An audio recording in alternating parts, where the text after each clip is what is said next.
Wilson narrowed his eyes, sizing me up. His gaze flicked over my tailored suit, pausing briefly on the Patek Philippe before settling back on my face. He didn't recognize me. To him, I was just a stranger interfering in his meticulously crafted extortion. And who the hell are you? Wilson sneered, though his voice lacked its previous confident swagger. This is a private matter. I suggest you mind your own business. I am her business, I said, my voice cold enough to freeze the air between us. I didn't wait for his response. I turned to Casey, who had stepped silently out of the elevator behind me. Pay the hospital bill. Put $1 million into the account. Tell the director I want Miss Somerville's mother moved to the VIP suite on the top floor immediately. Secure the best nephrologist in the state. Casey nodded, not batting an eye at the sum. Right away, Mr. Frank. Wilson's face drained of color. $1 million?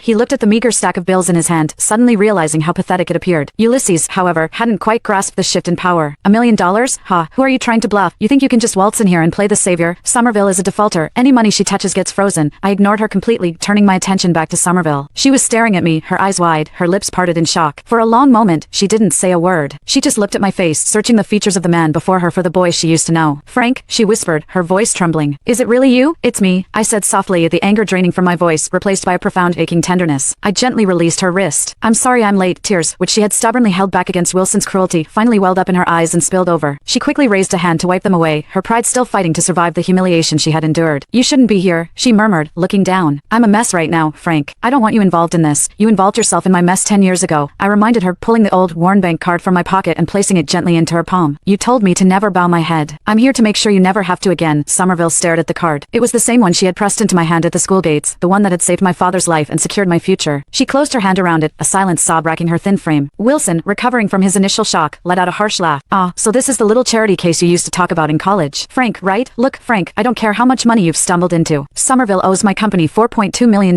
Unless you're planning to write a check for that right now, she's still going to jail for fraud. I slowly turned back to face him. The sheer audacity of the man was almost impressive. Casey, I said, not taking my eyes off Wilson. Casey reappeared instantly. The hospital arrangements are complete, sir. Good. Now, contact our legal department. I want an injunction filed against Wilson's new firm by close of business today, Wilson scoffed. On what grounds? On the grounds of corporate espionage, fraudulent transfer of assets, and forging a joint liability agreement, I stated evenly. I took a step closer to Wilson, forcing him to look up at me. You thought you were clever, using shell companies to siphon the loan money. But you left digital footprints everywhere. My tech team has been pulling the transaction logs all morning. We have the IP addresses you used to transfer the patents out of Somerville's secure server while she was at the hospital. We have the bank routing numbers for the offshore accounts. Wilson's smug facade finally shattered. The stack of bills slipped from his hand, scattering across the sterile hospital floor. You're bluffing, he stammered, though the panic in his eyes betrayed him. Am I? I leaned in closer, my voice dropping to a deadly whisper. By tomorrow morning, the SEC will be auditing your new firm. Your assets will be frozen, and the district attorney will have a comprehensive file detailing your embezzlement. You wanted to crush her for $4 million? I'm going to bury you for 40. Ulysses, finally realizing the gravity of the situation, grabbed Wilson's arm. Wilson,